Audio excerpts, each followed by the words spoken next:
Did you know the Kennedy fortune was built on illicit booze? Yes, you heard it right. The Kennedys, one of America's most iconic families, are often viewed through a lens of glamour and prestige, yet a closer look reveals a chapter in their history that is far less polished: the alleged bootlegging operations during the Prohibition era. In the early 20th century, the political landscape of America was radically transformed by the 18th Amendment, which outlawed the production, sale, and transportation of alcohol. This period, known as Prohibition, lasted from 1920 to 1933, and for some, it was a time of immense opportunity. Enter Joseph Patrick Kennedy Sr., the patriarch of the Kennedy family. A man of ambition and pragmatism, he was not one to let a golden chance slip through his fingers. While many accounts suggest that he made a fortune by importing and distributing liquor during Prohibition, the truth is a bit more nuanced. From a bootlegging empire to the White House, the journey wasn't easy. The Kennedy family, which had once amassed its wealth through illicit activities, was now stepping into the realm of politics. And it was John F. Kennedy, popularly known as JFK, who took the reins and ascended to the highest office in the land. JFK's journey to the presidency was a testament to his grit, determination, and political acumen. Born into wealth and privilege, JFK was no stranger to the corridors of power, but his path to the presidency was not without its struggles. His first foray into politics was in 1946, when he was elected to the House of Representatives. 8 years later, he made it to the Senate. Despite his young age and relative inexperience, JFK was a charismatic figure who quickly gained popularity. In 1960, he took his shot at the presidency. It was a closely contested race against Richard Nixon. But JFK's charm, combined with his forward-thinking policies, resonated with the American public. His televised debates with Nixon were a turning point in the campaign. JFK came across as confident, articulate, and presidential. He was the face of a new, vibrant America, and the country rallied behind him. JFK won the election and became the 35th President of the United States. JFK's presidency was marked by significant events that shaped American society. He tackled critical issues head-on, from civil rights to foreign policy. The Cuban Missile Crisis and the establishment of the Peace Corps were defining moments in his presidency. JFK's charisma and eloquence, reflected in his iconic speeches, inspired a generation of Americans. His call to action, "Ask not what your country can do for you, ask what you can do for your country," still echoes in the American consciousness. JFK was also the first president to effectively use television as a tool to connect with the American public. His live press conferences and addresses to the nation set a new standard for presidential communication. JFK was not just a president, he was a cultural phenomenon, a symbol of American optimism and progress. But it wasn't all smooth sailing. JFK's presidency was marked by controversy and scandal. His administration's botched attempt to overthrow Fidel Castro in the Bay of Pigs invasion was a significant setback. Rumors of his infidelity were rife, casting a shadow over his personal life. Despite these controversies, JFK maintained his popularity and continued to inspire the nation with his vision for a better America. Despite his popularity and achievements, JFK's presidency wasn't without controversy. His time in office was a whirlwind of triumphs and trials, successes and failures, but through it all, JFK remained a charismatic figure who left an indelible mark on American history. His presidency was a pivotal moment in the 20th century, shaping the nation's trajectory in profound ways. His legacy continues to resonate, a testament to his enduring influence. The phrase, "Happy birthday, Mr. President," would never be the same after Marilyn Monroe. The sultry voice of Hollywood's most iconic blonde bombshell, crooning to the most powerful man in the free world, sent shockwaves through the nation. The rumors were already swirling around the alleged affair between President John F. Kennedy and Marilyn Monroe, but this public display seemed to add fuel to the fire. The infamous Happy Birthday performance took place on May 19, 1962, during a Democratic fundraiser held at Madison Square Garden. Monroe's rendition of the classic birthday song, delivered in a breathy, provocative manner, was seen by many as a public confirmation of the illicit affair. The president, seemingly amused and perhaps a bit embarrassed, thanked Monroe and joked with the audience. But the implications of this performance would follow both of them until their untimely deaths. Opinions vary wildly when it comes to the nature of their relationship. Some believe it was nothing more than a brief fling, a momentary lapse in judgment for a man known for his charismatic charm and wandering eye. Others maintain that the affair was a passionate, ongoing relationship that was carefully concealed from the public eye. There are also those who insist that the whole affair was nothing more than a fabrication, a scandal created by political enemies or the media to tarnish JFK's reputation. They argue that the happy birthday performance was simply a playful act between two friends, nothing more. Despite the many theories and opinions, the truth of JFK and Monroe's relationship remains shrouded in mystery.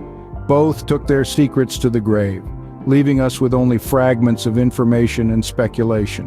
What we do know is that their alleged affair, whether real or imagined, forever changed the way we view the presidency and celebrity culture. While the truth might never be fully known, this affair added a layer of intrigue to JFK's legacy. It serves as a reminder of a time when America was on the brink of change, grappling with its ideals and the reality of its leaders, and it underscores the enduring fascination we have with those who occupy positions of power and fame. November 22, 1963, a day that would forever be etched in global memory. On this fateful day, the world stood still as the news of President John F. Kennedy's assassination in Dallas, Texas, spread like wildfire. As the youngest man ever elected president, Kennedy embodied a fresh, exciting vision for America, making his untimely death all the more devastating. Picture this. The president and his wife, Jacqueline Kennedy, were riding in a motorcade through Dealey Plaza in Dallas. Suddenly, at approximately 12:30 in the afternoon, shots rang out. Kennedy was struck twice, once in the neck and once in the head. He was immediately rushed to Parkland Memorial Hospital, but it was too late. At 1 o'clock, he was pronounced dead, marking the end of the Camelot era. The official investigation, led by the Warren Commission, concluded that Lee Harvey Oswald, acting alone, fired the shots from the 6th floor of the Texas School Book Depository building. Oswald was arrested but was murdered 2 days later by nightclub owner Jack Ruby, adding another layer of mystery to an already complex situation. However, the lone gunman theory has been a point of contention for many, leading to a proliferation of conspiracy theories. Some believe there was a second shooter on the grassy knoll, a small sloping hill located within the plaza. Others suggest that the CIA, the mafia, or even elements within the U.S. government orchestrated the assassination. The impact of JFK's assassination on the American public was monumental. It was the first time a presidential assassination was broadcast on live television, making it a shared trauma for millions. The nation went into mourning as they grappled with the loss of a leader who had come to symbolize a new hope for a brighter future. Kennedy's assassination also changed the course of history in profound ways. It led to the escalation of the Vietnam War under his successor, Lyndon B. Johnson, and spurred a greater demand for transparency from the government, leading to the passage of the Freedom of Information Act. In the midst of the chaos and controversy, one figure stood tall: Jacqueline Kennedy.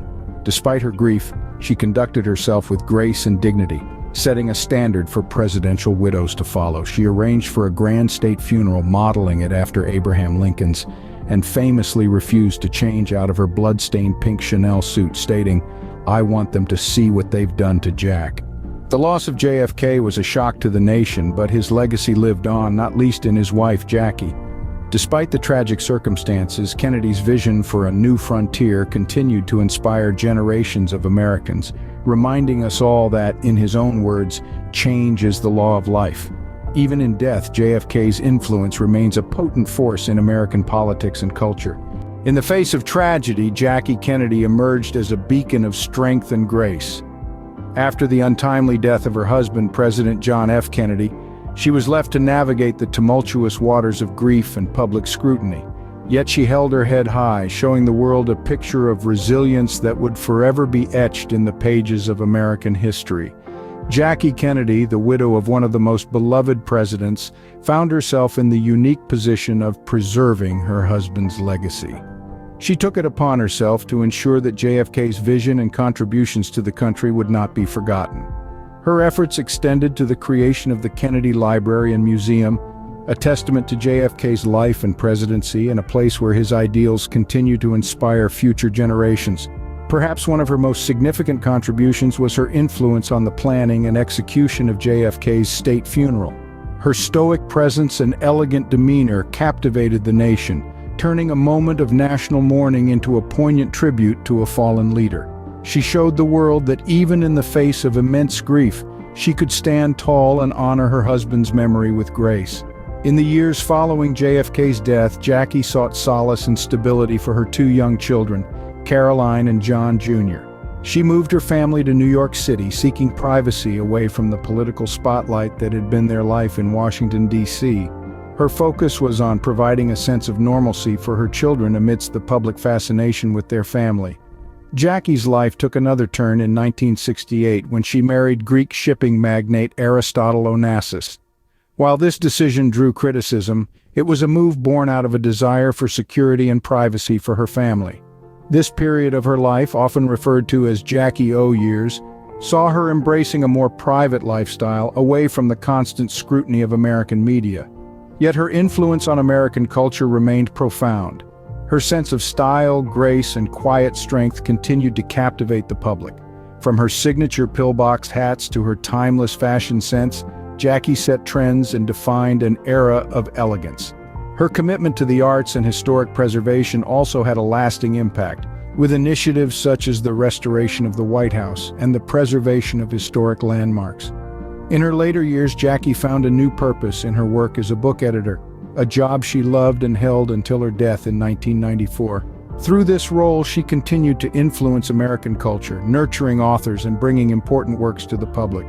Jackie Kennedy, a woman of strength and dignity, ensured that JFK's legacy lived on. Her life after JFK was a testament to her resilience, her commitment to her family, and her unwavering determination to preserve the memory of a man who had touched the hearts of many.